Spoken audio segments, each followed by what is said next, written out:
a political outcome right now, not the one we wanted, but we were so dumb not to take a better deal a year ago, 2 years ago, 5 years ago, 10 years ago, that now we're in a situation where we're not going to get exactly what we, quote, want.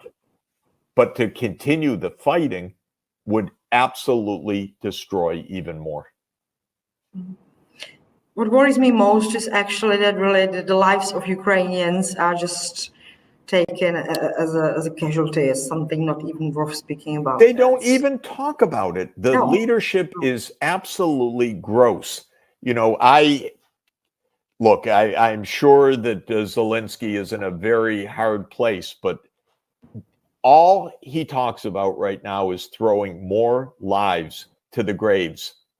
Frankly, no strategy, no self-awareness, no situational awareness. Okay, it's very sad because the United States talked him out of a peace agreement in March 2022. That was Zelensky's chance, and he lost it. He was inexperienced. You know, when the United States comes and tells you, we have your back, you tend to believe it if you're inexperienced. I tried to tell him, by the way, I really tried to tell the Ukrainians, look, I'm an old guy. I've been through lots of U.S. wars, Vietnam War, Nicaragua, the Gulf Wars, Syria. They never win. Are you kidding? Do you really want to end up like Afghanistan? And they didn't believe me. They just thought, oh, you're a Putin apologist. So they didn't want to hear any of this. But I was telling them the hard facts about American wars, and they didn't want to hear it. Besides Russia, I'm not sure that Ukraine actually is such a big topic in American policy. I'm not sure about that. Yeah, it's definitely diminished. You know, it's a big focus of the political class still, the military-industrial complex and the White House. Maybe for just political reasons that Biden doesn't want to admit what a lousy poker player he is.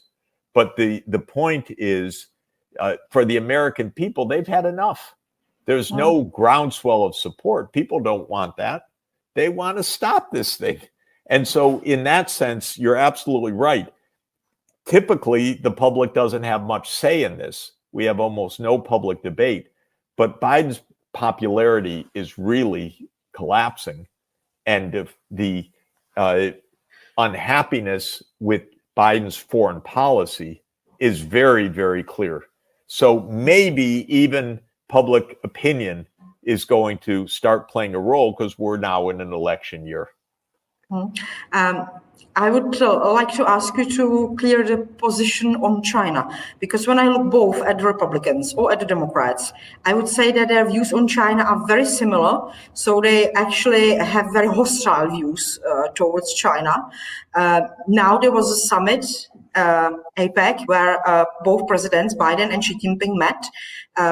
Do you see any decline in tension, any hopes that actually the relations, they're probably not going to be friendly, but let's say at least stabilize and would be less threatening for the world? I'll tell you an interesting thing. When President Xi came to this APEC summit in San Francisco, he met 200 U.S. business leaders, and they gave him a standing ovation. I don't think they would give an American president a standing ovation, but they gave President Xi a standing ovation. Why? China's their biggest market. They both produce in China, they sell in China, they make a lot of money in China, and they want normal relations.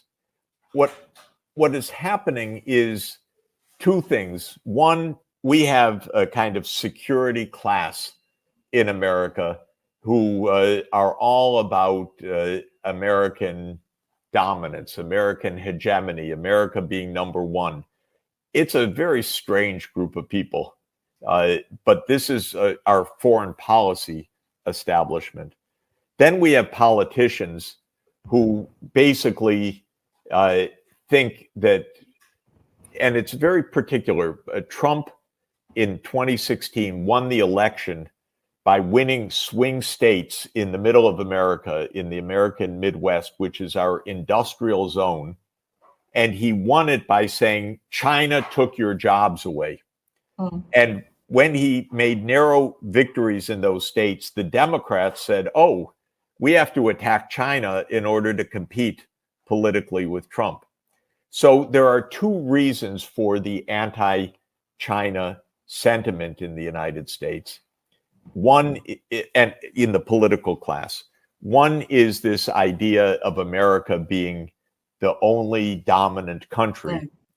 Well, I mean, unless you're playing a board game like the game of Risk, you don't get to be the dominant country in the world when there are other big countries around. So this is arrogance, again, very misguided. Then there is this protectionist politics, which tries to appeal to a few swing states in the US elections. The upshot of this is that the political class, both Democrats and Republicans, are pretty united against China, pretty ignorant from my experience. They don't know China, they don't know Chinese history, they don't have any perspective. They play a dangerous game, like when our Speaker of the House, Nancy Pelosi, flew to Taiwan. So stupid. Sorry. Just why do you want to provoke another superpower? Thank you for saying that, because we have the same representatives who are also provoking China in this kind. Okay, don't provoke China. Be respectful. Just have normal relations. Don't provoke a superpower. Why? What is in it to poke a superpower? It's stupid. People should think. If there's even if you think there's a bully, which China's not, but if you think there's a bully in the schoolyard and you're a little kid and you think they're the bully, is it really smart to go poking them and say, you're a bully, I hate you? No, you're going to get hurt in the end. So you need some common sense. And China's not even bullying. China is just big, successful, dynamic, actually a good trade partner for Europe. So we should treat it normally, respectfully. And the U.S. anxieties should not be Europe's anxieties. This is another area where European politicians are just repeating the words of American politicians. And I know behind the scenes, although it's obvious, why does van der Leyen repeat words almost like Biden? Because she feels that her job is to be with the United States. Maybe she hopes the United States appoints her as the Secretary General of NATO or something. I don't know what it is. No, but that's what she hopes maybe. So this is where Europe makes a big mistake.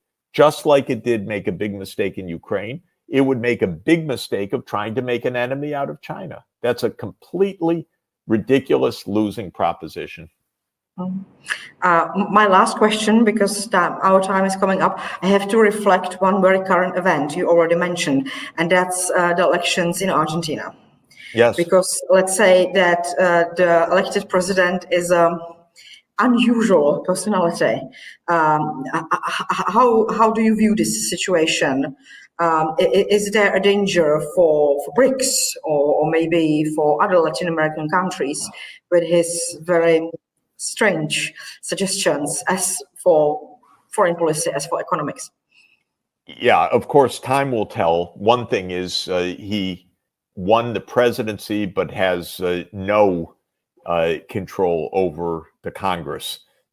His small parties, and at least for the moment, doesn't have any kind of governing coalition in the Congress. So maybe his ability to do things will require a much broader coalition of forces, and that could be a constraint. But let me just say first, Argentina is a country that has been unstable for its whole history, going back to the 1820s, ever since independence. Argentina has messed up more currencies, had more inflation and more instability than any other place on the entire planet. This guy won not because of what he says, but because of disgust with the outgoing government, which was delivering inflation of triple digits, more than 100%. You can't really win an election when inflation is triple digit. And I know Argentina quite well, and actually worked with the finance minister just before this one. And he was doing a good job, and he ended up being not forced out. He resigned, unfortunately. But he resigned because his own, I would say, corrupt politicians in his own party were rejecting the normal policies that he was trying to promote. So Argentina is now in yet another cycle of instability. All my professional career as an economist, I've been watching Argentina in amazement, because it's not an impoverished country by any means, and it's got huge natural wealth and very smart people, well-educated class of people, but it has made such a political mess repeatedly, and this could be yet another one. I don't want to say on the first day after the election of this guy that he'll really govern the way he campaigned, because sometimes they become a lot more responsible, but it could be that he's that he is what he says he is, in which case Argentina is going to face some real troubles. It's regrettable, because I'm a fan of the BRICS. I would like to see them work. Argentina is a new member of the BRICS group. Whether this guy stays in or out of the BRICS or gets kicked out of the BRICS, everything remains to be seen. But I only hope that this guy was making this as a persona, not as a real politics, because his real politics, if delivered this way, would be very, very detrimental to Argentina.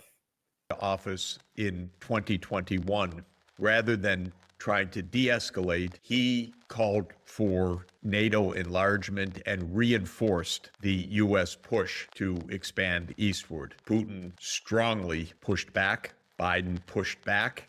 The U.S. signed several statements in 2021 confirming that NATO would enlarge. I think this was all absolutely irresponsible. Russia massed troops on its border and put on the table a draft U.S.-Russia security agreement on December 17th, 2021, based on no NATO enlargement. The Biden administration formally replied that it was not willing to negotiate over that issue in a response in January. Then Russia invaded on February 24th, 2022, making clear that it was the failure to reach an understanding on the NATO question that was central to Russia's action. 4 weeks later, Zelensky declared that Ukraine was accepting of neutrality. In other words, the initial Russian invasion brought Ukraine to the negotiating table. And during the second half of March, with the Turkish government being the mediators, Russia and Ukraine hammered out a peace agreement. Incredibly, the United States blocked it, because the United States told the Ukrainian government, you fight on, because American policymakers had two ideas. One was that Ukraine should not be neutral, it should be a NATO country. And second, that the war would be won by some combination of Western armaments and financial sanctions. And so the U.S. ratcheted up the war. Putin said, no, we don't stand down, we fight, and mobilized hundreds of thousands of Russians in the summer of 2022. And since then, we've been on a path of military escalation. I resent the fact, as a citizen threatened by this, that Biden has not negotiated over NATO and that Biden and Putin have not talked once, as far as we know, since February 24th, 2022. You know, when two sides are fighting, they need to talk and negotiate. But that's rejected. The hardliners in the United States, Nuland, Blinken, Sullivan, Biden, say, why negotiate? We just escalate. We'll defeat Russia. This is, in my view, utterly reckless and irresponsible. First, it leads to the destruction of Ukraine. And second, it risks the escalation to nuclear war. So I'm very unhappy about this, and I very much resent that the mainstream media, like the New York Times, repeats the falsehood all the time that this was an unprovoked action on February 24th, 2022, seemingly wanting us to be without any context or history to understand where this conflict came from and how it can end. And a newspaper like the New York Times has a responsibility to tell the truth, and they're not doing it. Indeed, as citizens, we have the right. A country is not looking after, in the US, the prosperity of its own citizens, going out, conducting these irresponsible wars when we don't have time with other things with the environment. Ironically, what seems to be behind it all is this insistence on a unipolar world, insistence on dominance. And while the US wants to hold on to its status as a reserve currency, it seems under those economic sanctions that US has also suffered, it might even be hastening, strengthening the currencies of other countries. Well, the basic point is the U.S. has 4.1% of the world population, so how could it presume to be the world leader? You know, the U.S. is a powerful country, it's a rich country, but it doesn't run the world, and it should not aspire to run the world. That's a kind of madness. And the U.S. ideology for a long time has been that the U.S. should run the world. It's, to my mind, unbelievable. But then again, I've spent most of my career outside the U.S. seeing the other 95.9% of the world. And I know that the other 95% of the world doesn't want the United States to run the world. It's not against the United States. It just says, let us have our own part of the world. We don't want you running the world. We don't want you deciding what our government is, who we are, how we rule ourselves. You're just one place. And this, the United States leaders don't understand. They're very arrogant. They're very ignorant because of the two big oceans. They're very unaware of the history of other parts of the world. And we end up with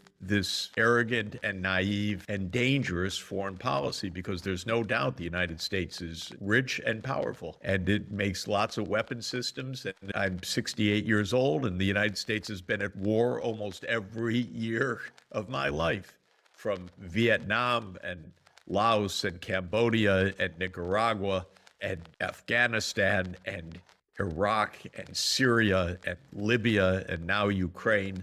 Come on, give it a break. And the U.S. is also experiencing the reality that other places in the world are catching up on technology, indeed leading on technologies as well. And China's a very successful, very industrious, very hardworking society, which in the last 40 years has gone from poverty to a very significant world important economy. And the U.S. has a very hard time accepting that. The U.S. attitude, if you listen to congressmen who don't seem to know anything, is, if China's successful, it must be because they're cheating. What about because they're saving more than 40% of GDP, that the Chinese people have been engaging in a remarkable upgrading of education, hundreds of thousands of PhDs minted each year, massive scientific research programs. Come on, this is the truth. And so this arrogance is not allowing the truth to come through. But you mentioned one specific point, which is the role of the US dollar. Part of the US strength after World War II is, the U.S. was basically the only economy standing, and it was a technologically advanced, rich, large economy, the world's largest, and the dollar was really the only internationally usable currency for quite a long time. So the dollar system became the center of how you do international trade. When you trade in goods, they're denominated in dollars. When you buy The imports you pay in dollars, meaning you use accounts in US dollars, typically in the US banking system. When the transaction is closed, it's closed through the so-called SWIFT interbank system. And so the US has had what France long ago called an exorbitant privilege, that it could print a lot of money because the rest of the world was holding dollars, using dollars. The dollar was the basis of the world economy. That's changing now. And it's changing for three basic reasons. One is the share of the US in the world economy is diminishing. So this means that the predominance of the US is bound to diminish. The second is technologically, settlements are going to occur in all sorts of ways other than through US banks. And so-called digital currencies, especially central bank digital currencies, will mean other ways to make settlements. We'll settle in renminbi when we buy in China, or settle in rubles, or settle in rupees when trade is with India, and so forth. So there will be multiple currencies. And then the third part, which is really a matter of a bad set of decision making, the US has militarized the dollar, meaning that usually you think about money, well, you have it, you can use it, you can spend it. But the United States has come to say, if we don't like you, you don't necessarily have access to your money anymore if it's in our banks. So the US froze the dollar holdings of Russia. The US has frozen the dollar holdings of Venezuela. The US froze the dollar holdings of Afghanistan. My advice to any government that's not getting along with the US government is be careful about your money, because the US might come in and freeze your money. And so countries are looking to hold their reserves in other ways now. Perfectly understandable.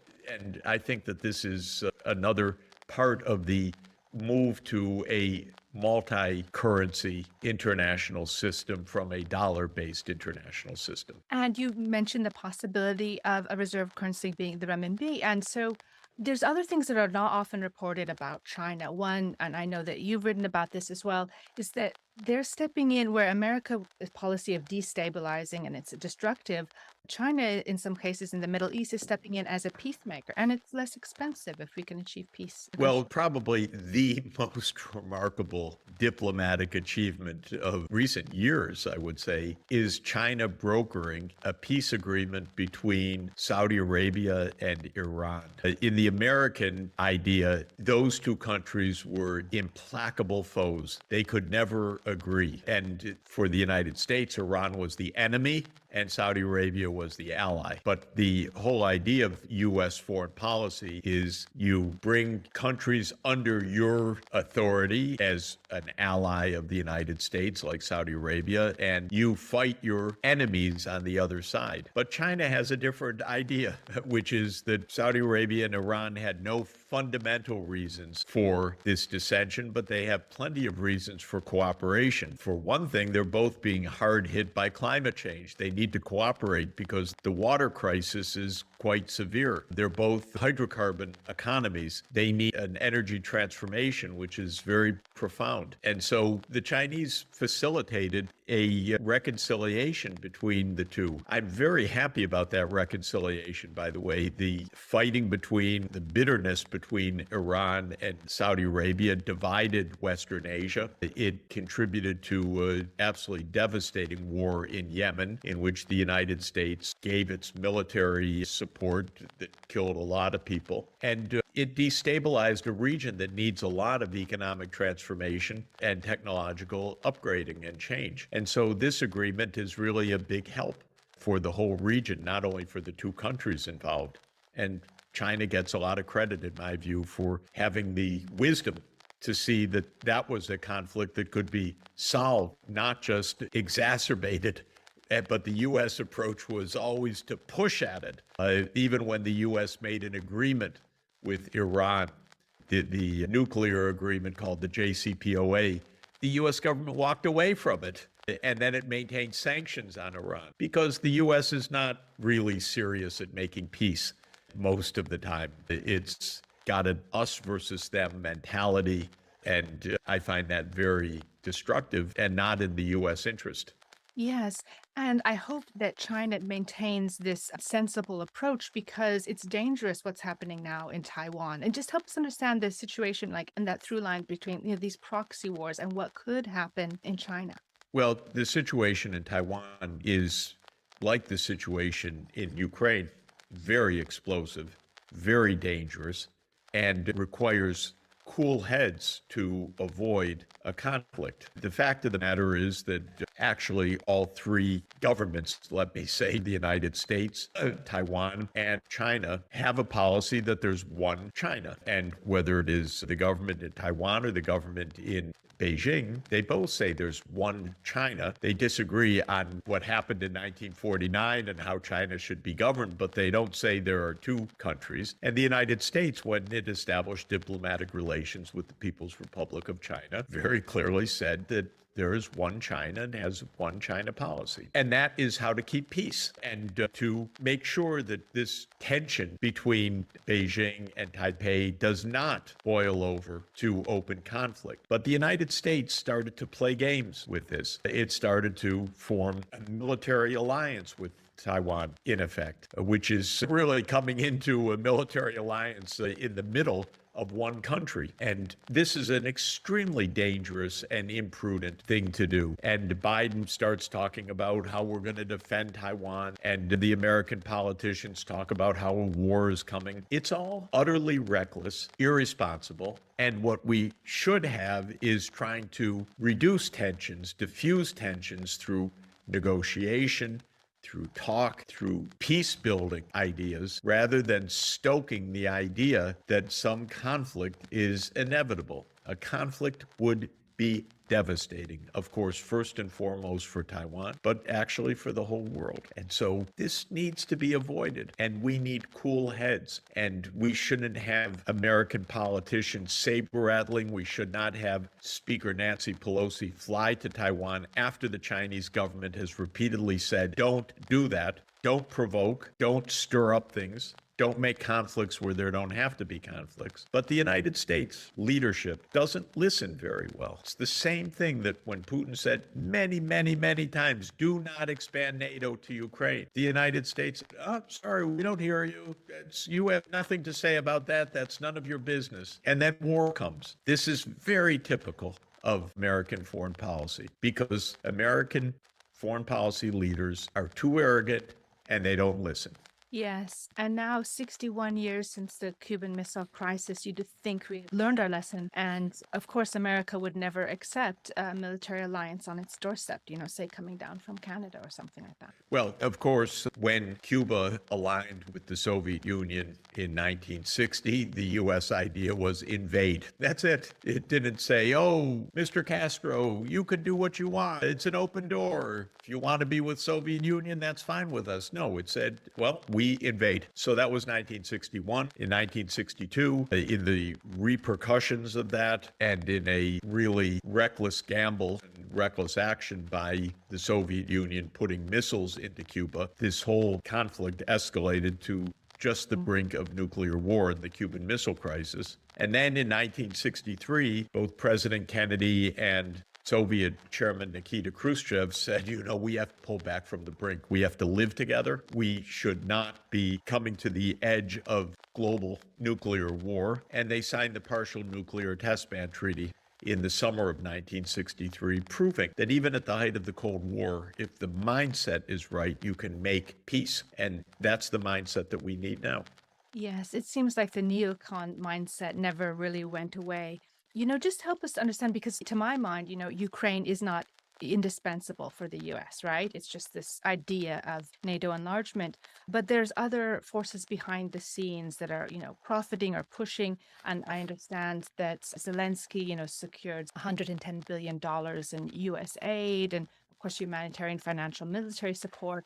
Also, like key partnerships with, the BlackRock venture capital firm, Goldman Sachs, to privatize Ukrainian assets. So that would then deepen the country's debt. So help us understand that a little, the path forward. How do we get out of this? Well, when the debate raged initially in the 1990s about the wisdom or lack of wisdom of NATO enlargement, which was contrary to what we had promised and was not wise, a lobbying campaign took place in the United States led by the military-industrial complex. Very crude. That's how American politics works. Bring out the big bucks. So it was Raytheon and Lockheed Martin and other big companies became the lobbyists. And then, American congressmen, they salute money. They salute campaign contributions. They salute the lobbyists. And so this is how American politics works. There are always financial interests that are also playing a role here. So we have a mix of ideology, confusion, lack of historical sense, arrogance, and money all stirring the pot. It has very little to do with the American people, though. The American people are not asked about anything. The votes on money for Ukraine are generally almost secret because they're not really debated. They're just measures stuck into some other piece of legislation so that you never have to debate the fact that we've spent more than $110 billion so far on Ukraine, and nobody's really been asked about it. Nothing of the American people haven't really been asked. So this is how American politics works. Now, what should be done?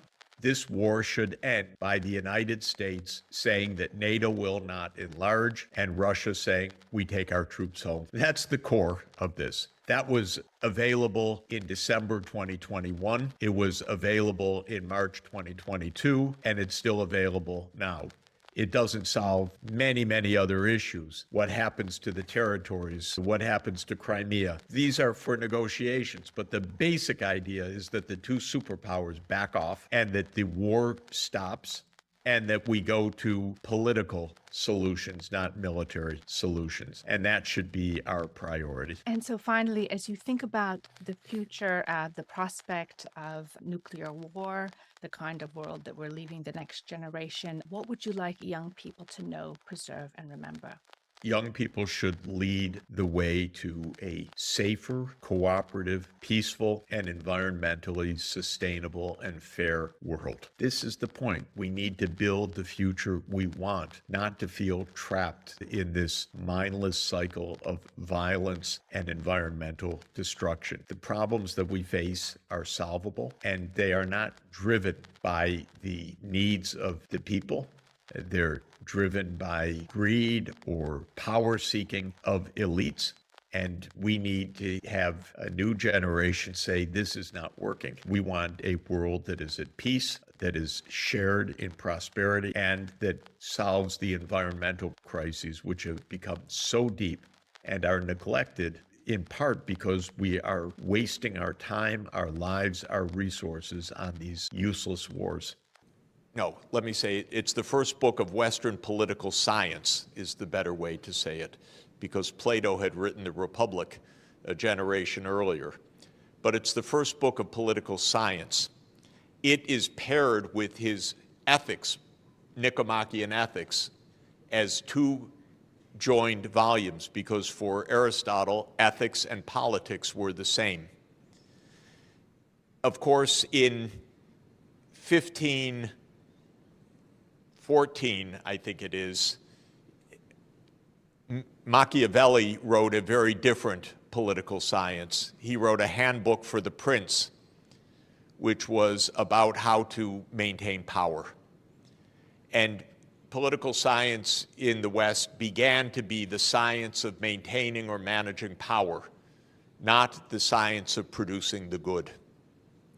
And in fact, Machiavelli was teaching the prince. He was actually making a job application back to the Medicis because he had been dismissed from the Medicis, wanting a job back that he was advising the Medicis how to hold power in Florence.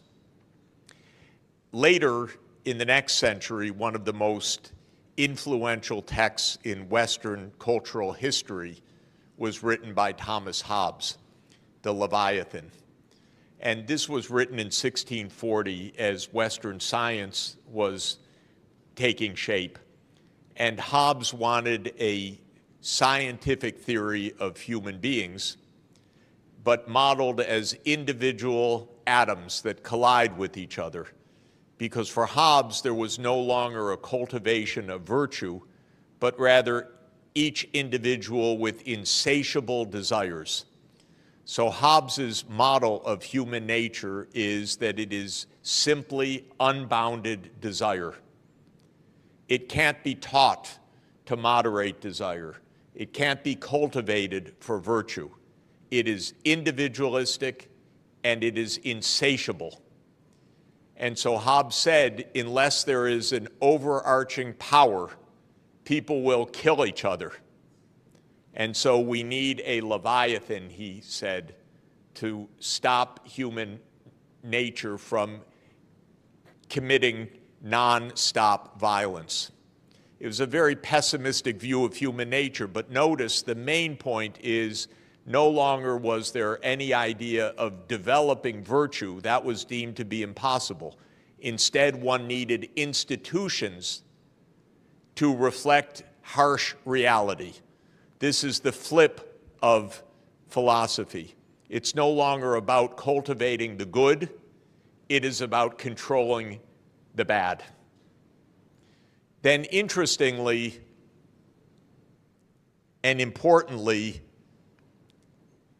this was amplified at the beginning of the 18th century, first by a very influential public intellectual, Bernard Mandeville, who wrote an essay in London called The Fable of the Bees.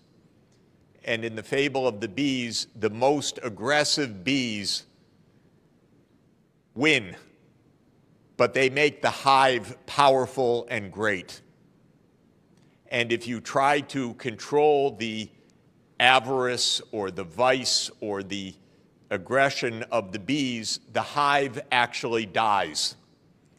So this was now a philosophy of empire, that power seeking was good because it would make the society powerful and wealthy and able to dominate over the other bees. So it was taking Hobbes and adding another element. One beehive taking dominance over others. And clearly this was a philosophy that appealed to the emerging British Empire. Then came Adam Smith 6 decades later in 1776, and he said, in agreement with Hobbes and in agreement with Mandeville, that human nature is individualistic, tastes are unbounded, desire is a great motivator, but market forces will tame all of that, because market forces will force a kind of competition that will lead to a socially beneficent outcome. The point is, the Anglo-Saxon philosophy broke free of more than 1,800 years of Western tradition.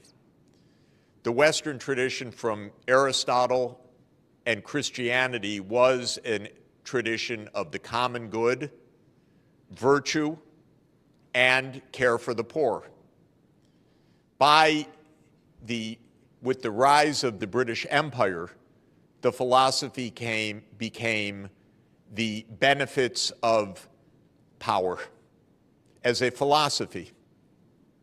And then even the idea that this would lead to, quote, the common good. But there are two more steps that are important to state. The poor became an enemy because now they were a drag on society. So John Locke, one of our most esteemed philosophers, wanted very harsh treatment for the poor so that they would not be burdens on society. And then came Malthus. Thomas Malthus wrote after Adam Smith, one generation later in 1798. And he proposed something even darker, which is that those hives, those different societies, are actually in competition for survival with each other, because there are more people produced than can be supported. And so life is a battle for survival, and trying to help the poor is inevitably to fail because there will just be more poor people. That was his iron law of population. And that led in the next step. Darwin took that idea brilliantly from a scientific point of view to understand natural selection. But the later 19th century philosophers took that idea as a struggle across nations, and that now nations or peoples or races were in the struggle for survival. And this became known as social Darwinism. And the idea was not only should there be no beneficence, if you help your own poor, you will weaken your society compared to others, and indeed you're in a struggle for survival. And this gave rise to the worst crimes of history, because Nazism actually as a philosophy, which it was based on social Darwinist pseudoscience. And this idea, the German people will survive or the Slavic people will survive. And so this is a war even to extermination. Now, this kind of idea led to the worst cruelties, but we are still in a mindset in the Western world where it is competition and struggle that is the absolute underpinning of society. When I studied economics, I was taught about perfect competition. I was never taught even 1 minute about perfect cooperation. The idea doesn't even exist in economics. It's not even developed in one paper that I know of, because the idea of cooperation as a norm doesn't exist. It happened, this notion of letting greed motivate action perhaps did generate the spirit of innovation to some extent. But the way that it was championed and taught, of course, led to the worst excesses. So the world became rich, and those who were rich became devoid of benevolence and compassion. And a terrible writer in the United States who became quite popular, Ayn Rand, a kind of popular philosopher among young people and among many politicians, wrote a famous essay about the virtues of selfishness. So selfishness became the virtue, actually. That's the literal title of an essay. It's unbelievable, and she is championed by many still. These novels are unbearable to read, but they are part of our philosophy. So I went on too long, I know, because the sign told me to stop 5 minutes ago. But so that's not very benevolent of me. But let me say the following. I believe we've had a deviation from the right path in Western civilization. There are roots of Western culture that we can really use to find a path of virtue and politics that is ethical. But the Anglo-Saxon version deeply lost this tradition. And there are many fascinating reasons for this, but it was mainly the rise of power of the British Empire, which was in many ways an extremely nasty empire. And the United States learned everything it knows from the British Empire because it aims to be the continuation of the British Empire after World War II. And this is what needs to end, a world that can return to the common ethical principles of virtue. Now, let me just conclude by saying I am hopeful that this can actually happen. And I think you at the table need to help lead that. And we need to help explain these things. And when President Xi Jinping launched last year the Global Civilizations Initiative, I think that this is actually an important opening that is very positive, because China has said we should go back to our roots of culture to find a way forward, which I very much subscribe to. And the GCI, or Global Civilizations Initiative, is an invitation across civilizational wisdom. And I hosted a meeting in Athens last month, co-hosted with the Academy of Athens, a Aristotle-Confucius symposium on ancient wisdom for modern challenges that brought together Chinese and Western philosophers. We didn't have Buddha properly at the table except one very distinguished Buddhist thinker from Cambodia, but we need more of that. At the end of this meeting, we agreed that we would have a second symposium. This time, I hope it is the Aristotle-Buddha-Confucius Symposium in Shufu, in Shandong province in July. I hope we could participate together in that. We will be back for that. Many philosophers are interested in that. I will be in Shufu in next month for the Nishan Forum, which is also a philosophical forum, but the Shandong government has asked to host the follow-up meeting of the Aristotle-Buddha-Confucius Symposium. And I believe that this idea of East and West deep philosophical traditions, finding the deep humanity that is common across them, is extremely important and powerful, and can really contribute to an understanding which right now doesn't exist. And I think the failings of this understanding are overwhelmingly on the Western side, if I may say so, because we are steeped in a philosophy of competition and even war. And this mindset is taken as given, but it is actually a recent phenomenon. It is an imperial phenomenon, and it needs to be put aside. So I believe that this actually can be done. Can I have 2 more minutes?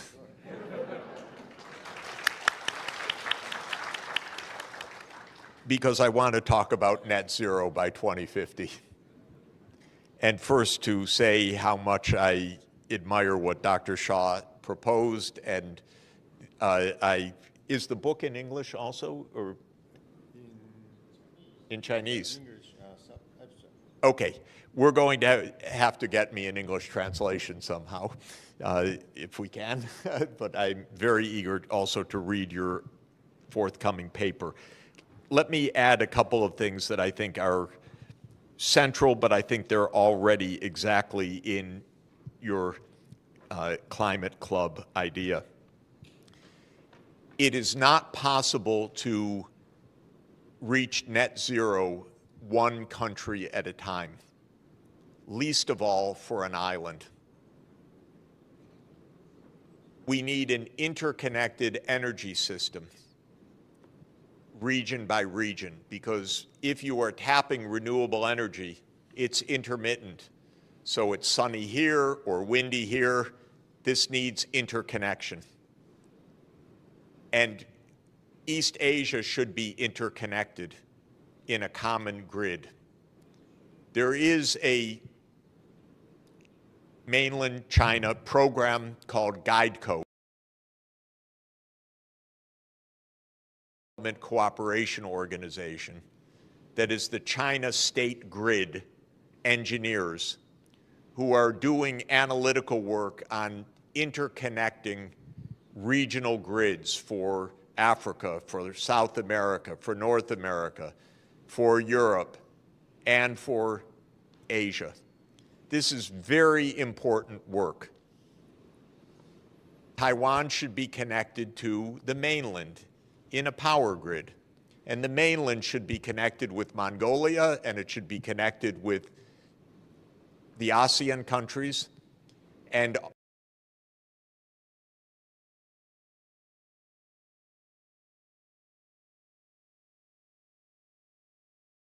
with submarine system. It would be region, the economic powerhouse of the world, rather than a battleground,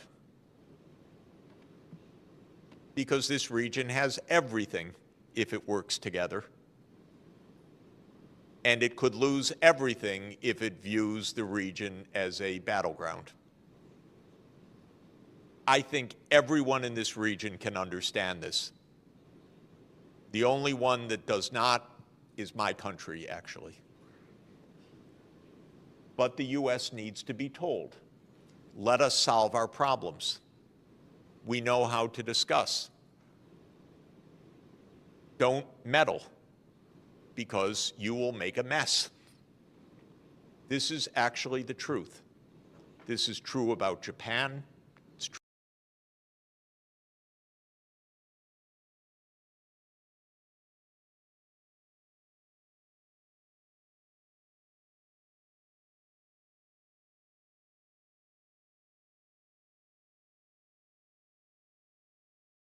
of zero carbon energy and all the cooperation that would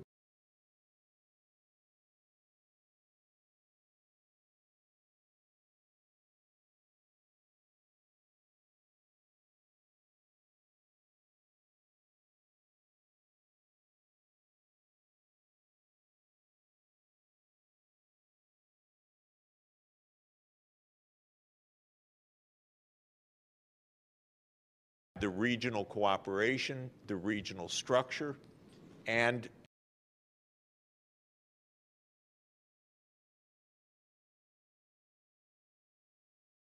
pose and probably roadmaps that show the physical interconnectedness, what technologies, where, as I've been saying,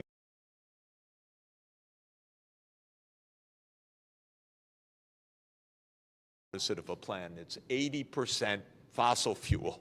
What plan is that? Nothing.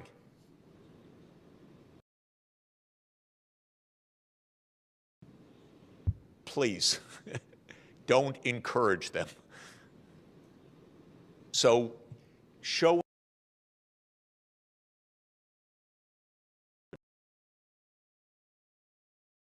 fantastic work.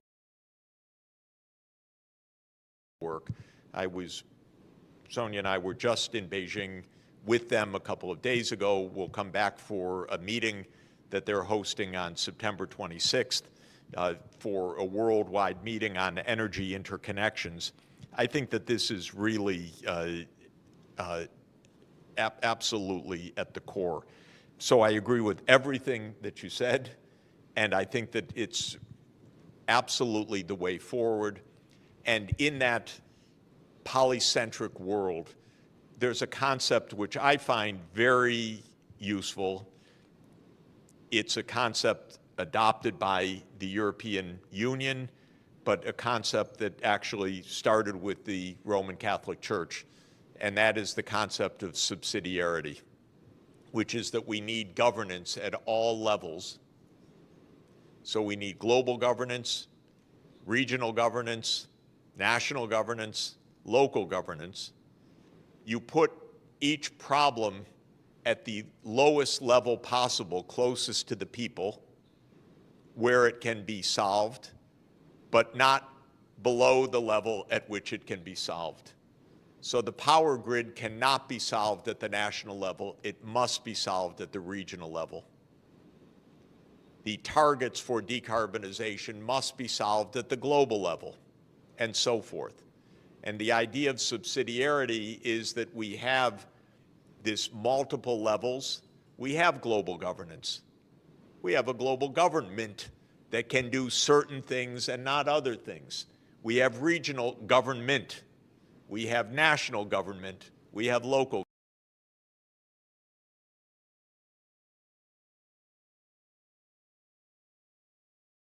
Faster. You Let's know, talk overseas, a lot of people call this the Newland administration, not the Biden administration, because Newland has been there. She was Cheney's advisor. She was the Bush ambassador to NATO when the NATO enlargement to Ukraine and to Georgia was put, this disastrous idea that got us into this was put into the NATO agenda, by the way, over the huge objections of the Europeans at the time. She was the ambassador to NATO under the Republicans. Okay, then she stays, and then she's the point person for the U.S. role in the overthrow of the Ukraine government in February 2014 that starts this war, because people need to remember, just get on a website and look at it. Even they're admitting it. This war didn't start in 2022 with Russia's invasion. This war started in 2014 with the violent overthrow of the Ukraine government. And go listen to Newland on tape several weeks before the overthrow, talking about who the next government would be in Ukraine. She's already plotting this with the U.S. ambassador to Ukraine, Jeffrey Piot, on a phone call that was intercepted. It's unbelievable. She was then Assistant Secretary of State for European Affairs. Now she's Under Secretary of State for Political Affairs. So she's that deep state, the one that transcends the political parties, that shows this is not Democrats and Republicans. This goes back to Cheney, to Bush. This goes to Obama administration. This goes right up to Biden. Come on. What is this? And we've known all along. Our own diplomats, William Burns, who in 2008 was the U.S. ambassador to Russia, cabled home, and people can find it online because it was covered by WikiLeaks. They can find William Burns' email cable that says, my God, if we push NATO enlargement, this is absolutely a Russian red line. And the Russians have explained, don't do this, why this is so dangerous. And Newland, okay, close your eyes, just go ahead, everything will be fine. And not everything's fine. Now we're in the middle of one war and at risk of another war, and nothing is fine. Nothing is fine. I want to ask you, back at the debt, on the topic of the debt, there are those, Jeffrey Sachs, who say, you know what, we don't have to worry about the debt, so-called debt crisis, because our dollar is not backed by gold. We can just keep printing dollars. This is, I think, modern monetary theory. We can afford whatever we want. What would you say to them? Well, it's technically right. What you do, technically, the Treasury borrows from the open market, and then the Federal Reserve buys that debt from the bondholder, puts money into the economy, and takes the debt back onto the books of the Fed. So it's no longer owed to the public. The debt is now owed to another unit of the government. But what happens is the money supply has gone up. So it is printing money to finance the war. The problem with that is that, again, you can do it to an extent, but if you do it too much, you get inflation. And in 2021 and 2022, we had a blowout of the money supply. I've been a monetary economist for 43 years, I mentioned, international. I never saw it. In fact, it never happened before, such a large increase of the money supply. And then you start having inflation. The first inflation was that every crazy cryptocurrency soared in value, and then the stock market soared in value, and asset prices soared in value, and non-fungible tokens soared in value. But then it got into the commodities markets. Now it's getting into the real, you go to the grocery store, it's into the real economy. And so that's what happens when you print trillions of dollars, which is what we did in 2021, 2022. So you can do it. It's just that you have consequences when you do it. Don't do it and think you're going to get away with it just completely printing money. Lots of governments have tried that for actually a couple millennia. It's called debasing the currency. And you can do it for a little while, but after a while, you better pay your bills. That's the basic point. Thank you. For those of you who just tuned in, I'm Marcy Winograd for Code Pink Radio. I am with the distinguished Jeffrey Sachs, economist, public policy analyst, who's been doing this for decades, talking about this debt crisis of anywhere from $24 trillion to $31 trillion, and the betrayal of House Speaker Kevin McCarthy, who promised that he would not deliver a blank check for military spending. And yet, all talk of cutting the military budget has suddenly evaporated during this period in which he is negotiating with President Biden and demanding cuts in Social Security and Medicare, food stamps, and so forth. Jeffrey Sachs. I wish we heard Biden saying, well, at least we'll cut the military budget. I'm not hearing that either. Neither of them. No. Now, Jeffrey Sachs, let's say you're in the White House. You're in the Oval Office. Hard to believe. I'm going to put you there right now. And you're meeting maybe with House Speaker Kevin McCarthy and the minority leader, Hakeem Jeffries, and you say, look, this is out of control. This debt we have. We need to cut the military budget, slash it. What are you going to cut in that budget? First thing I'm going to say, God, we thought we were going to bluff Putin and so forth, and just NATO enlargement was going to go on, and he called the bluff, and now we're in this ridiculous, horrible, tragic, destructive, expensive war. We're going to tell him, okay, no NATO enlargement, you go home. In other words, we're going to negotiate the end of this, which started with these provocations of overthrowing a neutral government and overthrowing the sanity of not moving NATO right up to a nearly 2,000 kilometer border with Russia and all that. So I would stop the war through negotiation. That would be the first thing. We'd save a lot of money. Second, I would say, look, we just had the accounting by SIPRI, which is the Stockholm Institute that keeps track of who spends what on the military. The United States is spending more than the next 10 countries combined. And I'm talking about China among those countries. We're spending 3 times China's military spending. We're spending more than the next 10 countries combined. Let's get this under control. Then I would point out that we have 800 military bases abroad. China, 1 or 2, depending on how you count, maybe a small one in Djibouti, maybe 1 or 2 others. We have 800. Okay, we don't need 800 for our security. It's not adding to our security, it's adding to our debt enormously. So let's get this under control. Let's take out an Excel spreadsheet also and do this right. Real numbers, not gimmicks. Let's see what we need to do in taxes, because God, there's so many loopholes here that it's unbelievable. But at the same time, let's stop waste on the, not just waste, tragic spending on the military industrial complex, because that is where we have wasted so much of our money.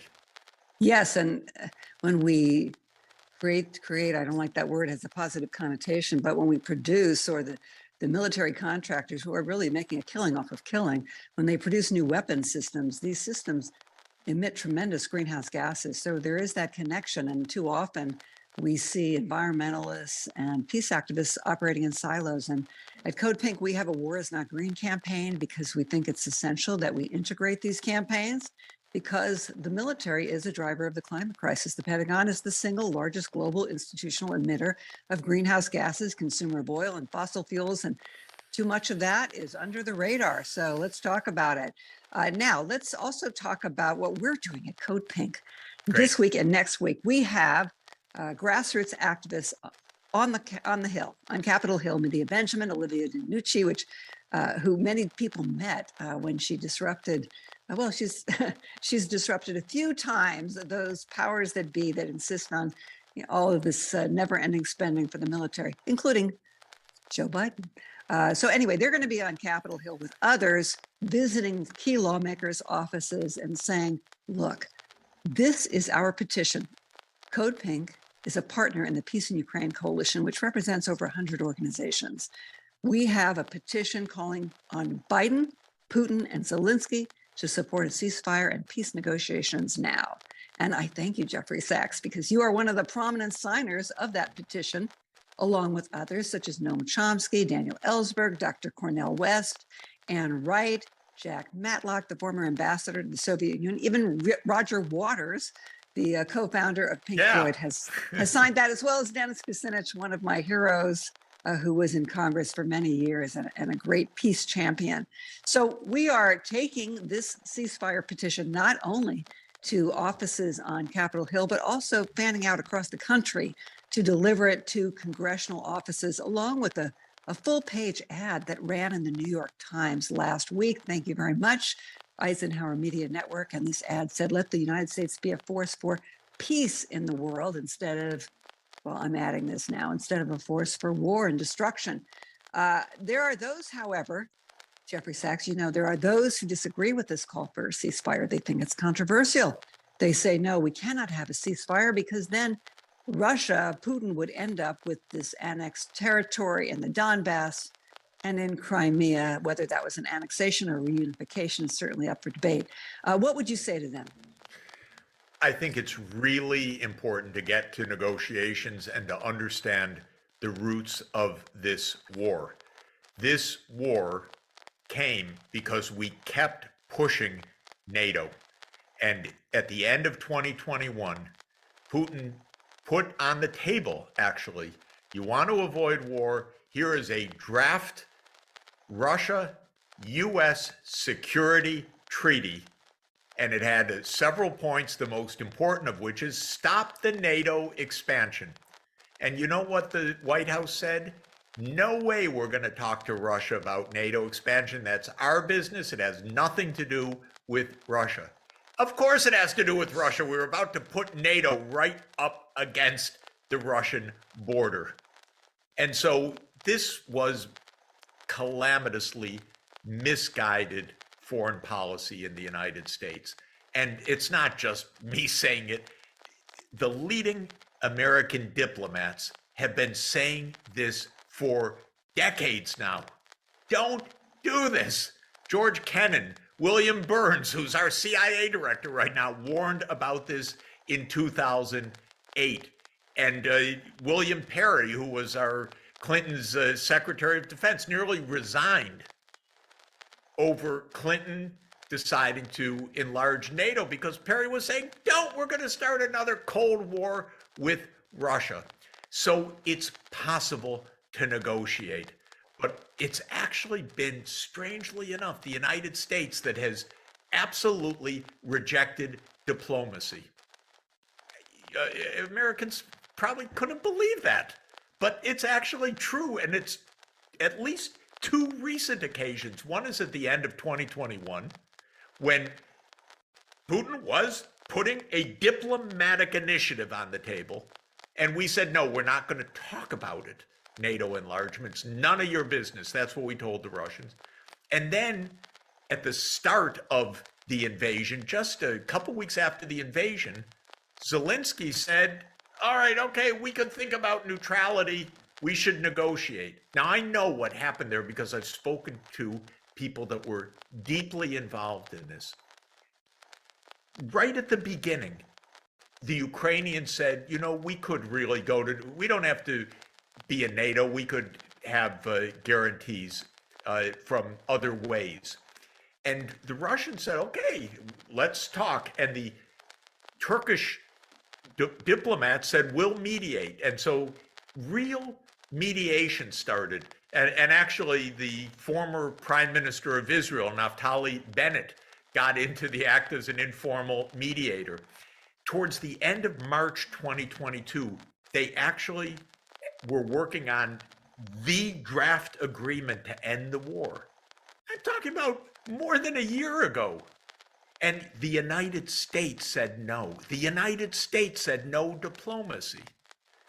Nobody questioned that in the mainstream media here, because when's the last time you read in the New York Times a real understanding of this war? It doesn't exist in the New York Times. They just want, I think it was a joke on the New York Times, actually. They got some, somebody from the CIA or someplace or the White House told them it was some people in a yacht. It was 6 people in a boat.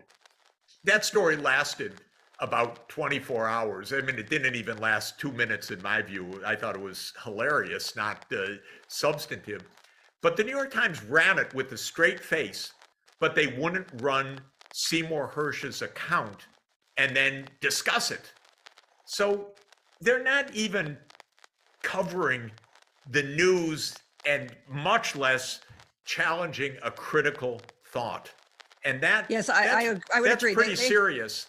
The New York Times, the Washington Post, and their coverage of what's happening in Ukraine have really assigned themselves to irrelevancy because they are Pentagon PR flacks who just repeat talking points. And there's no serious investigation into any aspect of this war. And that's why, at Code Pink, we support alternative, non-corporate journalism. Please tell others. Code Pink Radio will tell you the truth. Now, Jeffrey Sachs, let's talk about China a little bit further. Yeah. China has come out with the 12-point peace proposal, which Biden immediately dismissed as, what did he say? He said it was irrational. Frankly, his response was irrational. Meanwhile, we've had actual Code Pink members have met with representatives of China in Washington, D.C. to thank the Chinese government for coming up with this peace plan and for playing a peacemaker's role. I mean, whatever people think about China and whatever criticisms they have, I think we have to be very clear that China, as you mentioned, has maybe 1 or 2 overseas bases. It's not a threat militarily, and it is trying to play the role of peacemaker, not just in the Middle East, but also in Ukraine. Do you think that China, the global South, can make a difference here? I mean, because it's not just China, it's Mexico, it's Brazil, it's other countries too that are saying we need a ceasefire, we need it now, because they know the security of not just Ukraine and Russia and the United States is at stake, but the security of the entire globe. First, I think people should understand a basic fact about China. China has not engaged in one overseas war in the last 40 years, while the United States has been engaged in non-stop wars. We keep pointing our finger at China. Look at how militaristic. We vastly outspend China on the military. We have surrounded China with military bases. We've been engaged in constant wars. We are trying right now to break the Chinese economy. And then we point our finger like the G7 did in this recent meeting in just a kind of a hate-filled, ignorant session. Look at how evil China is. Look at how evil China is. It's so low level for anyone who really follows this. I was actually myself in China last month. I've been to China so many times over the last 40 years. We're in a propaganda field right now of anti-China propaganda that has no basis in reality. And we're trying to create an enemy there so we can crush China because they're daring to achieve economic development. So this is the starting point. Now, in terms of China's peace plan, it has one crucial point. And it says that a peace agreement should respect the security interests of all parties. What does that mean? That's code for don't expand NATO. because Russia, understandably, regards that as a direct security threat. To have NATO weapons on Russia's 1,900-kilometer border with Ukraine is not what Russia would like. Just like we would not be thrilled with Russian bases in Mexico or in Canada or any place else nearby. That's what Russia's trying to tell us. China gets it. China just uses very Confucian, if I could say, very nice, orderly words, respect the security interests of all parties. And that means to the United States, would you understand what Russia has been saying to the US since Russia was independent December 1991? Don't enlarge NATO. And especially since 2008. My God, not to Georgia. Are you kidding? That's what they've been telling us. And China gets it. And that's why Biden immediately rejected it. Because this is a game. The game is Newland's game to expand NATO to Ukraine. You know, I Okay. think a lot of people don't realize, Jeffrey Sachs, that this has been a long time coming, not just in terms of, you know, beginning in 2004 with the greatest expansion of NATO, but also in 2020, we had NATO recognize Ukraine as what I call a de facto member with this interoperability agreement saying, you know, we're going to integrate our armed forces. Now, what's the difference between being a de facto member of NATO and an official member of NATO? Well, it could be what you're talking about, bases. It could be nuclear weapons. People say, well, Ukraine gave up its nuclear weapons. First of all, they should all give them up, right? We should be pushing for the treaty on the prohibition of nuclear weapons, which NATO emphatically opposes. So NATO, And is by the the way, biggest if I may just, proliferator of nuclear if I may weapons. just say that under the Nuclear Non-Proliferation Treaty, of which we are a major signatory, we are bound to nuclear disarmament, but we're not even trying right now. So we're not even honoring the treaties that we're in, much less joining the treaties that we ought to be joining. So this is a terrible thing. And by the way, that's a huge budget cost. That is hundreds of billions of dollars that we're spending on, quote, modernizing the nuclear weapons rather than negotiating nuclear disarmament. So that's another part to come back to the budget story of the past. But this story of NATO goes back actually to the early 1990s. I spoke with a wonderful historian recently who told me that in documents that he is reviewing, he hasn't published yet, Ukraine was already on a list for NATO enlargement in 1992. Now, that's, years before Putin's anywhere around on this. This is a plan that goes back to the neocons with Cheney and Wolfowitz and Rumsfeld in the Bush administration. So this goes back a lot. And now, interestingly, if you look up, it's a fascinating article. Zbig Brzezinski in 1997 in Foreign Affairs magazine. Mind you, this is before Putin's president by years. In 1997, Zbig Brzezinski spells out the timeline for expanding NATO to Ukraine. And he says almost exactly the sequence as it actually happened, because what he was writing in 1997 was not just his ideas, he was writing what was already in the works inside the government. So this is a story that goes back 25 years at least, and it's been hidden from the American people. And they thought they'd get it on a bluff. The real idea of the United States was, what's Putin going to do? We're going to expand NATO, and what's he going to do? And he's going to complain, and we're going to say it's none of your business, and we're going to expand. And that was really their idea. Then Yanukovych got in the way. Yanukovych, president of Ukraine, who said, no, I don't want Ukraine to be in NATO. That's very dangerous. We'll be neutral. Well, the U.S. helped get rid of him. So this is a long, long story. None of it told honestly to the American people. And then if you say it now that this had something to do with the war, try to get it published in the New York Times. You can't. Jeffrey, people say, I've heard this over and over again, and they quote different people, unnamed people, I won't give them the credit here. They say, look, the reason why Putin has not invaded Poland, let's say, is because Poland is a member of NATO. So Ukraine needs this protection. If Ukraine were a member, an official, not just a de facto or interoperability member of NATO, then Putin never would have invaded. That's possible. But you know what? The way we did it, we virtually guaranteed a war. Period.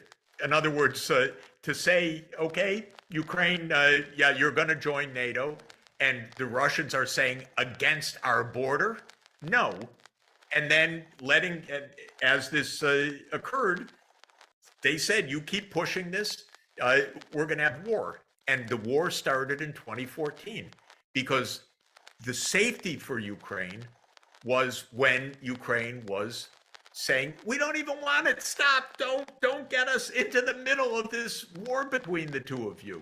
So the fact of the matter is this, NATO enlargement was completely unnecessary and provocative all the way back to the 1990s.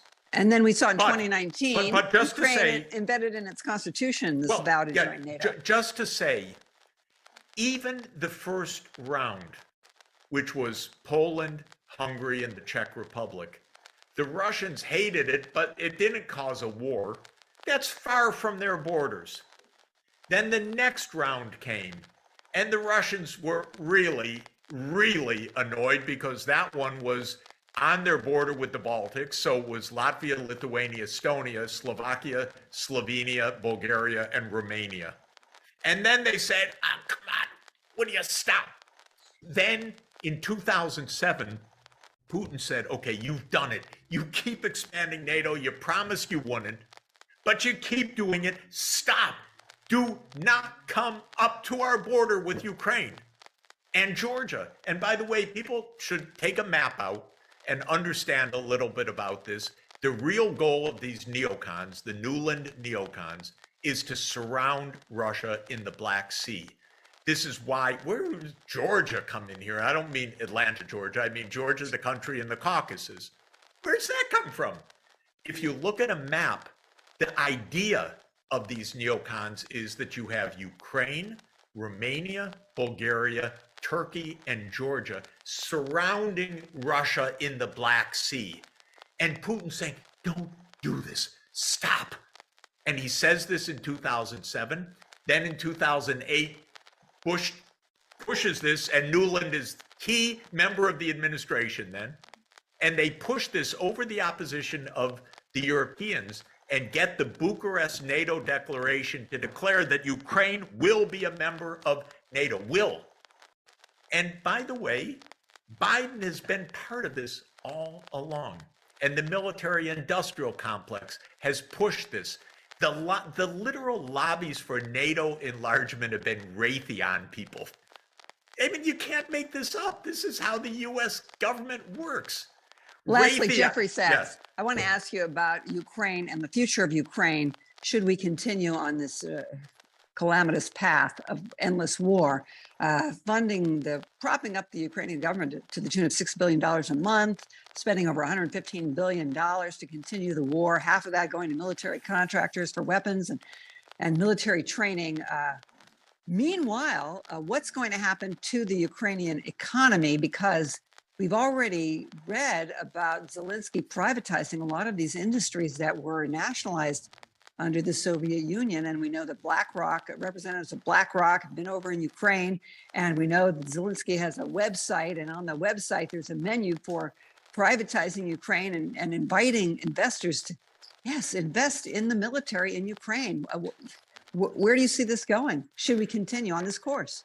Look, Ukraine is being destroyed. The first tragedy is for Ukraine itself. Being a place where the U.S. wages a proxy war is the worst place you can be. As Kissinger famously said, to be an enemy of the United States is dangerous, but to be a friend can be fatal. We are killing Ukraine. Literally, we're killing Ukrainians, but we're killing Ukraine. Think of how we loved Afghanistan, how we love South Vietnam. What do we do? Iraq. If you are the place where the US is waging a proxy war, first of all, you will be physically destroyed. You will have mass outmigration of young people, of talented people, of people just trying to survive, for God's sake. You'll have your infrastructure destroyed. All of this, the Ukrainian economy is busted, and the Ukrainian population has shrunk tremendously because people have left the country. And so this is in no way helping Ukraine. This is just, I tried to tell the Ukrainians, I'm for you, I'm not against you. They kept thinking, oh, that's Putin propaganda. I said, no, listen, I go back to the Vietnam War in the United States, to Iraq, Afghanistan. I've seen what happens when the US grabs you in a proxy war. And this is what's happening right now to Ukraine. It's being tragically destroyed. And every time things don't work, our side ratchets up, and they keep ratcheting up. And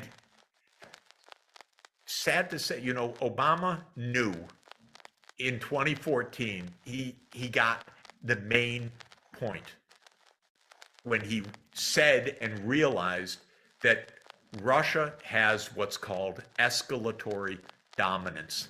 What that means is Russia can meet us and raise the bet. Because for Russia, this is existential. For us, it's another war. Okay, we're going to expand NATO here, we're going to expand NATO there, we're going to do whatever we want to do.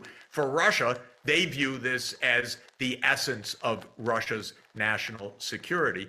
They have 1,600 deployed nuclear weapons. Obama realized this, said, I don't want to even start down this path. I don't know what this administration is doing. They have no plan. It's phony. And phony in the sense that they have no route to success, but they're in it up to their necks right now. Worse than that, for Ukraine, they're in it above their heads. They're drowning in this violence. We've got to stop the fighting, because there is no military path to victory, because Russia can escalate, and can escalate to devastation. And we're told, oh, don't say that, don't mention nuclear weapons and so forth. You know what? Mention them.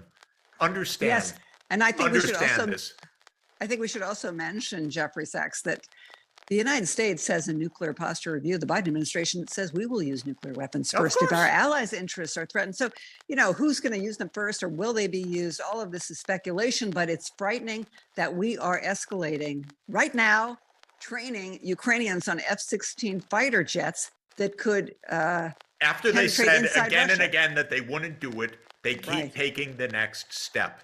It's time for the Newland administration really to step down so that we can have peace and have some sanity.